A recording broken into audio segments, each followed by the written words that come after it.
ದರ್ಶನ್ ಪತ್ನಿ ವಿಜಯಲಕ್ಷ್ಮಿ ಇವತ್ತಿನ ಹಬ್ಬವನ್ನು ಮಿಸ್ ಮಾಡಿಕೊಂಡ್ರ ಅಂದರೆ ವರಮಹಾಲಕ್ಷ್ಮಿ ಹಬ್ಬದ ಸಂದರ್ಭದಲ್ಲಿ ಪತಿ ಪತ್ನಿ ಇಬ್ಬರು ಕೂಡ ಅದ್ಧೂರಿಯಾಗಿ ಆಚರಿಸ್ತಾ ಇದ್ರು ಅಂತ ಕಾಣುತ್ತೆ ಇದೇ ವರಮಹಾಲಕ್ಷ್ಮಿ ಹಬ್ಬವನ್ನು.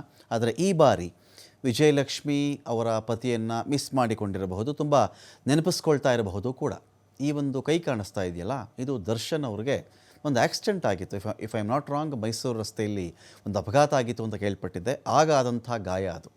ಆ ಒಂದು ಕಡ ಹಾಕ್ಕೊಂಡಿದ್ದಾರಲ್ಲ ಅವರು, ಆ ಕಡದ ಹಿಂದೆ ಒಂದು ಗಾಯದ ಮಾರ್ಕ್ ಇದೆ. ಇದು ದರ್ಶನ್ ಅವರ ಕೈ ಇದು.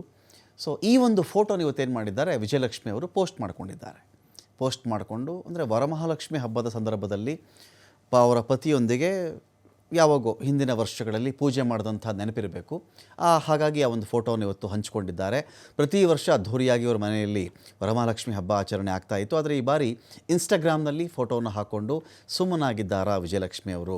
ದೇವರಿಗೆ ಅಭಿಷೇಕ ಮಾಡ್ತಕ್ಕಂಥ ಒಂದು ಫೋಟೋವನ್ನು ಹಾಕಿ ಹಬ್ಬದ ಶುಭಾಶಯವನ್ನು ತಿಳಿಸಿದ್ದಾರೆ ಅವರು. ವಿಜಯಲಕ್ಷ್ಮಿ ಅವರು ಹಾಕಿರ್ತಕ್ಕಂಥ ಫೋಟೋ ದರ್ಶನ್ ಅವರದ್ದೇ. ಅದರ ಬಗ್ಗೆ ನಾನು ತುಂಬ ಅನುಮಾನಗಳ ಅವಶ್ಯಕತೆ ಇಲ್ಲ. ಯಾಕಂದರೆ ದರ್ಶನ್ ಕೈನಲ್ಲಿ ಆ ಗಾಯದ ಗುರುತು ಬೇರೆ ಬೇರೆ ಪ್ರೆಸ್ ಮೀಟ್ ಮಾಡಬೇಕಾದ್ರೆ ನಾವು ಗಮನಿಸಿದ್ದೀವಿ ಅದನ್ನು ಫೋಟೋದಲ್ಲಿ. ಸೊ ಈ ಒಂದು ಫೋಟೋನ ಹಾಕೊಂಡು ಅವರು ಸುಮ್ಮನಾಗಿದ್ದಾರೆ. ಆ ಮೂಲಕವಾಗಿ ದರ್ಶನ್ ಅವರು ಇಲ್ಲ ಎನ್ನುವ ಒಂದು ನೋವಲ್ಲೂ ಕೂಡ ಪತ್ನಿ ವಿಜಯಲಕ್ಷ್ಮಿ ಇರಬೇಕು.